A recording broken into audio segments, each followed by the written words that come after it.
संतोष, तुझा विचार बदलणारच नसेल तर मी तरी फोर्स करून काय करू? खरं तर तसा अधिकार सुद्धा मी गमावूनच बसलोय. मला माहिती आहे मी खूप मोठी चूक केली आणि आत्ता माझ्या आयुष्यात कोणी राहावं ही बळजबरी सुद्धा मी कोणाला करू शकत नाही.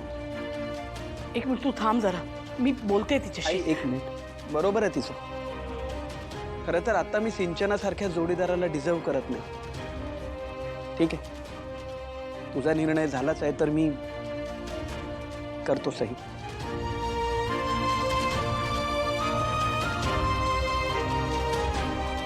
हरीश, अरे समजतोस काय तू स्वतःला?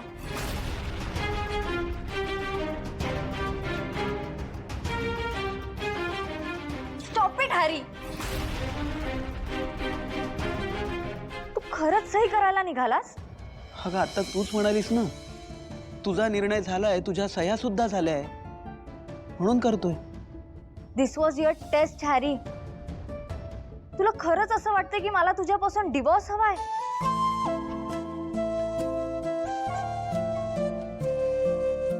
नकोय का? मला सुद्धा नको आहे ग हनी. कारण तुला चांगलं माहितीये माझं तुझ्यावर खूप प्रेम आहे. पण आता खरंच मला असं वाटायला लागले की मी तुला डिझर्व करत नाही. मग स्वतःला डिझर्विंग बनव हॅरी. मला तुझ्यापासून जर डिवोर्स हवा असता तर तो मी कधीच घेऊन मोकळी झाली असते. तू आजपर्यंत इतक्या चुका केल्यास, मी तुला कधीच सोडून गेले असते. You idiot. मी तुझ्या सगळ्या चुका माझ्या पोटात घेतल्या का? कारण माझं प्रेम आहे तुझ्यावर. Because I love you. सोडून जाणं सोपं आहे, इव्हन डिवोर्स घेणं सोपं आहे, पण मला ते वेळेस चूज करायचे नाहीयेत. मला हवंय की जेव्हा मी हे डिवोर्सचे पेपर तुझ्या समोर टाकले ना, तेव्हा तू म्हणावंस की हे पेपर फाडून दे.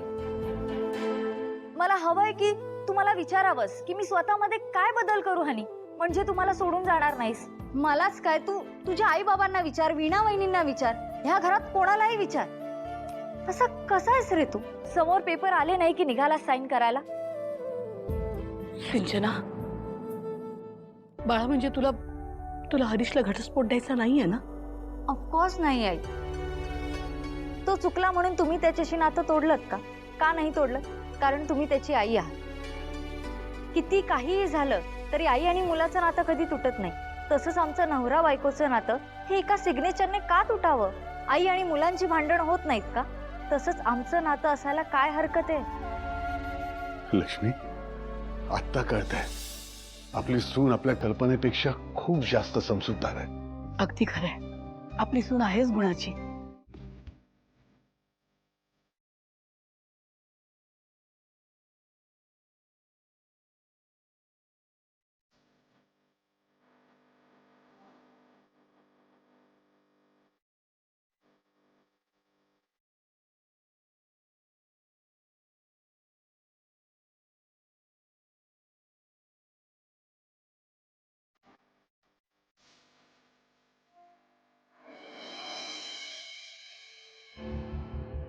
जानू, तू माझ्याकडे कायमची परत येशील हे तर मला माहीतच आहे.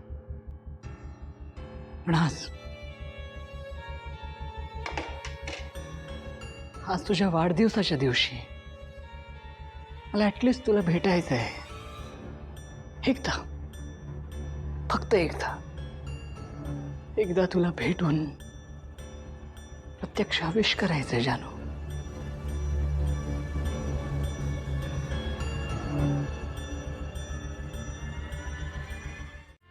अगं इतक्या रात्री जागी कशी काय तू? झोपली नाहीस अजून? बुद्धू बाबा मला झोपच येत ना, मला गोष्ट सांग ना. अरे बापरे, असं झालंय का? ठीक आहे, तुझा बाबा आहे ना, टेन्शन कशाला घ्यायचं? सांगतो. कुठली सांगू? सांग गोष्ट. श्रावण बाळाची. श्रावण बाळाची गोष्ट आपण सांगितली ऑलरेडी तुला. पण मला तीच ऐकायची आहे. ओके, सांगतो.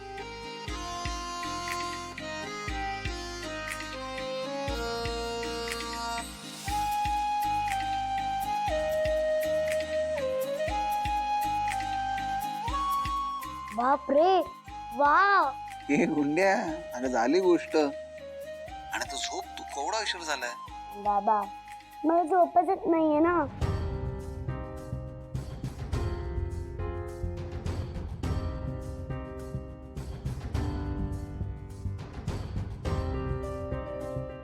आनंदी आनंदी आनंदी आनंदी आनंदी अजून एक गोष्ट,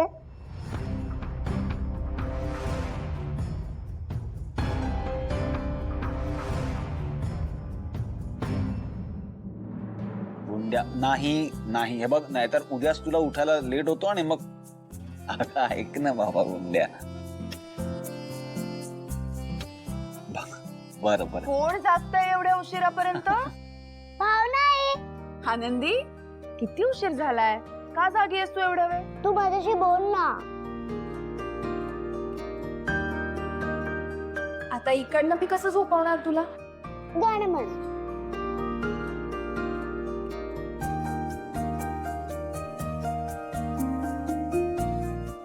म्हण ना गाणं आहे प्लीज. बरं. शेपटीवाल्या प्राण्यांची भरली होती सभा.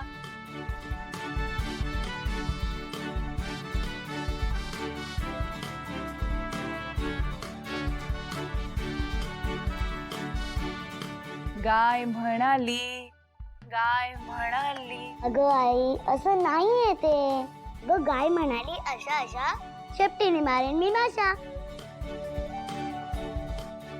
बरोबर, विसरलेच मी.